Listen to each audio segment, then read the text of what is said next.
Bonjour tout le monde. Donc, on est sur un nid de frelons asiatiques. Dans une petite boîte. Donc, surtout, c'est très dangereux. C'est à hauteur d'homme. Donc, il faut faire attention. Donc, la dame a cru que c'était peut-être des bourdons. Elle a d'abord pensé à du frelon. C'est manger les araignées en même temps. Pour le coup,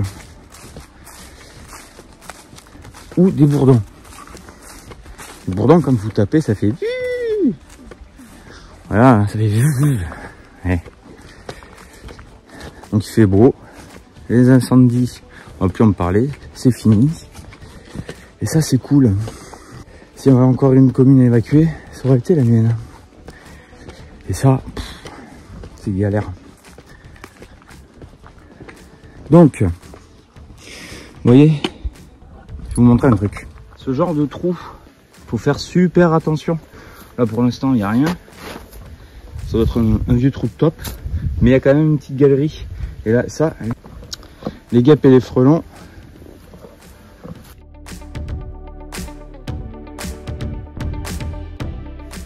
Je pense que vous allez voir des allers-retours. Hop, il y en a un qui vient d'arriver. Il ramène à manger. Moi, je suis en train de m'équiper. Donc, faut savoir que je suis venu faire quelques guêpes, faire un peu de prévention sur de la guêpe il n'y a même pas un mois. Donc le nid doit être assez petit parce que j'avais fait le tour de la maison. Il n'y avait rien. J'avais vu 2-3 anciens nids avortés. Donc avorté, c'est la fondatrice qui s'est fait becter ou ce genre de choses. Là, en l'occurrence, il va falloir que j'enlève tout ce qu'il y a dessus. Et là, banzai. Donc le nid doit être assez petit. On va essayer d'y aller doucement.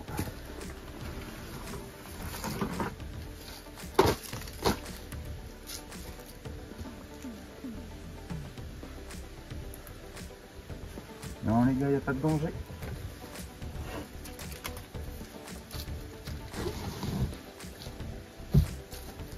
Donc alors attends, ça c'est là, ça c'est là, parce qu'après il faut que je remette tout en place.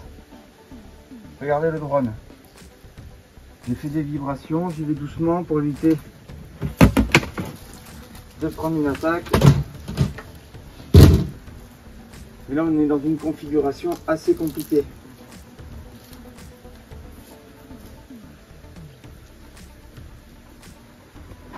Et putain.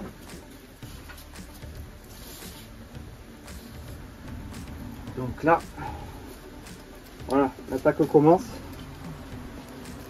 Et bien on va ouvrir. On va ouvrir.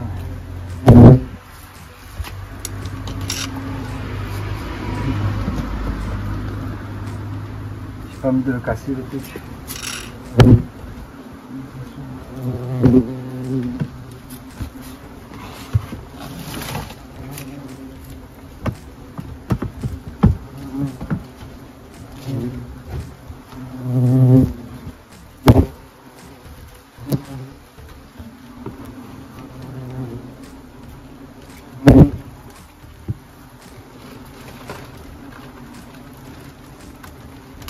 Je vais vous montrer. Donc là, ça rentre pas. Ce que je vais faire, c'est que je vais à peine ouvrir, hein, parce que je veux pas trop casser le nid. Allez, bon nid. Hein. Donc là, je vais le prêter par là. Ce sera le plus simple. Bon, allez, il veut prendre la place du téléphone. Mais oui, c'est toi la star, hein, Goulou. Donc je vais juste traiter un peu. On va attendre, histoire que tout le monde revienne. Donc très peu de produits, vraiment très peu de produits.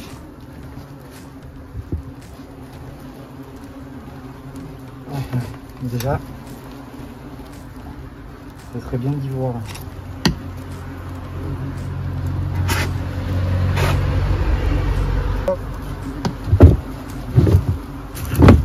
Je remets en place.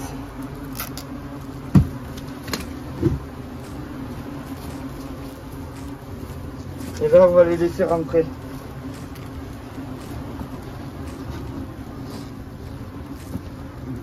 Ce que je vais même faire, c'est que je vais boucher pour l'instant tout ce qui est dedans. Là, ça va être compliqué parce que dû aux vibrations, mais sont tous sortis. Là, il faut aller traiter le nid à cœur. Faut pas laisser le nid. Donc vous voyez, ils essayent tous de rentrer. Je prends pas d'attaque, hein. Ils sont tous sur moi, mais je prends pas d'attaque.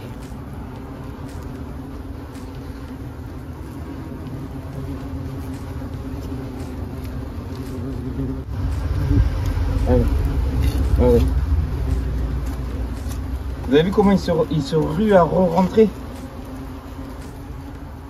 C'est ce qu'on veut. Donc là, on est entre 200, il va y avoir entre 200, 300, 200, je dirais. Ouais, 200, 300 frelons.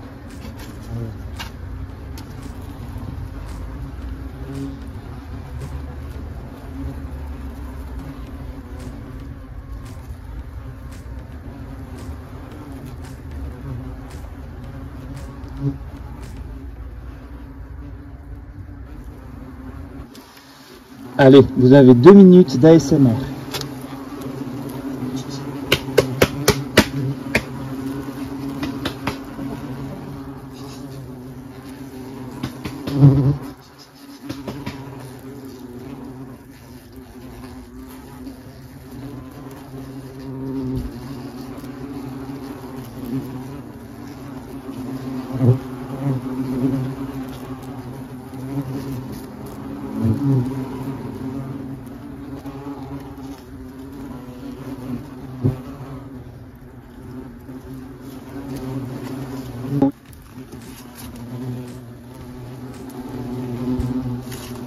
J'ai fait l'acquisition d'une lampe.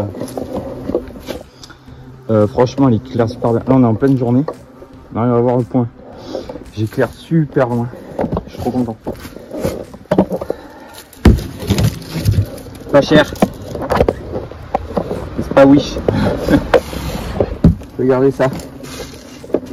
Si c'est pas magnifique, j'ai pris la lampe. Je voulais pas trop le bouger, mais c'est magnifique. Regardez ça. Toutes les larves. Tout ce travail. Donc on voit bien tout ce qui est operculé, hein. Les nouvelles larves, enfin les nouvelles c'est une petite là-dessus. C'est les petites. Donc ça c'est magnifique. Vous avez vu comment c'est plein? Et ça c'est cool. Donc il faudra bien désinfecter.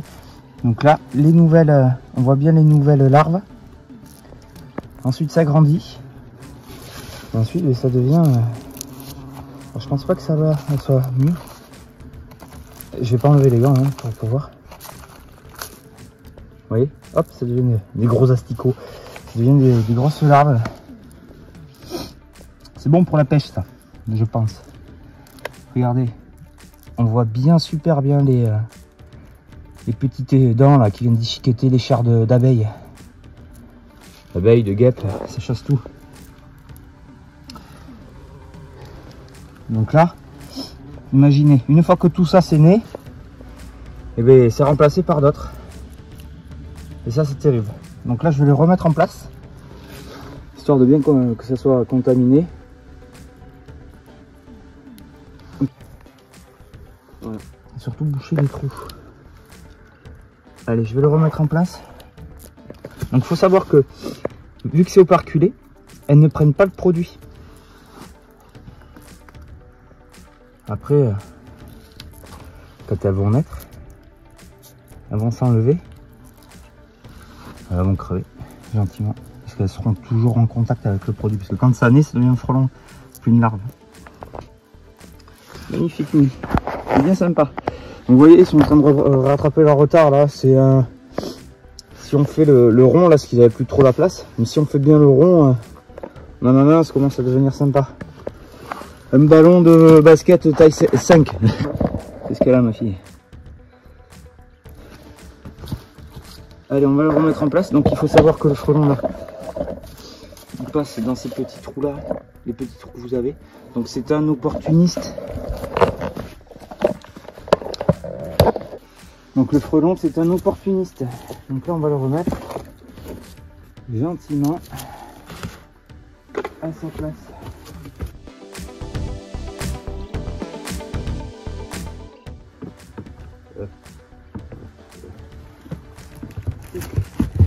Voilà. Je remets tout bien en place. Bon, j'ai pas eu besoin de la lampe, ça c'est cool. Est-ce que ça a été cramé? Regardez la star, c'est éclairé. La lampe est super bien, je vous montrerai quand j'irai dans des combles. Il y a un petit trépied et tout. C'est pas mal, c'est vraiment pas mal. Gros tri. Très bien. Donc vous voyez, aller-retour d'un point fixe, il rentrait. Donc là on va pas le voir, je vais le laisser en place, c'est plein de phéromones ça. Il rentrait par ce genre de petits trous qu'on peut voir ici. Et puis voilà. Donc j'avais une question de Nono qui me demandait pourquoi le frelon européen c'est toujours un nuisible. Pourquoi faut-il le laisser en vie? Bah tout simplement parce que... Et quel est son travail? En fait c'est un régulateur de nuisibles, c'est-à-dire que tous les petits moustiques, les petites mouches qui vont voler un peu partout, ça va les manger. C'est un charognard aussi. Quand tu as des petits cadavres en décomposition où il y a tous les prédateurs qui sont passés, ben écoute, ça peut venir décomposer le cadavre. Ça va venir manger les petites chairs. C'est un charognard très utile. Que contrairement au frelon asiatique, il fait la même chose. J'ai la toile d'araignée dans mon casque, quoi. Dans ma combinaison. J'ai la sang d'araignée sur moi. Et en fait, le problème du frelon asiatique, c'est qu'il n'a pas de prédateur naturel, à part les experts guêpes et frelons. Le truc, c'est qu'il a deux paires d'ailes. Lui, il peut faire du vol stationnaire, pas le frelon européen. Il se multiplie beaucoup plus vite, en fait, que le frelon européen. Le frelon européen, c'est fin de printemps, il va commencer à sortir. On va dire mi-octobre, il repart en diapause, en hibernation. Que le frelon asiatique... même mi-février, il peut m'arriver encore de faire des nids en haut des arbres qui sont super actifs. Donc c'est un super prédateur. Parce que lui, il éradique tout. Après, il y a de la concurrence entre les deux, mais ça ne les empêche pas de vivre les uns à côté des autres. Là, tu regardes sur cette fiche-là, tu vas pouvoir voir que j'ai un nid de frelons à 5 mètres ou à 6 mètres d'un nid de frelons asiatiques, et pas des petits, quoi. Donc il va y avoir de la concurrence quand ils sont sur la bouffe ou ce genre de choses. Quand il va y avoir un fruit, là ils peuvent se battre. Maintenant les fondatrices entre elles, c'est très rare, comme on dit. On parle de concurrence entre les fondatrices de frelons asiatiques. Oui, ça arrive qu'il y ait des mortes, etc. Qu'il y ait un peu de... Mais ça m'est déjà arrivé de faire 2 nids de frelons asiatiques à de 2 mètres l'un de l'autre. Ici. Sur ce, portez-vous bien. Abonnez-vous. Et surtout, n'hésitez pas à poser des questions. Comme ça, moi, ça me fait de quoi parler. Et voilà. Donc, on part sur un démousticage. Donc, je suis en train de préparer quelque chose sur le moustique qui est très sympa. J'ai de très bons retours positifs. Donc, sans doute qu'une vidéo prochaine va arriver. J'attends juste le retour des clients des vacances. Voilà, sur ce, portez-vous bien. Terminé. Yeah.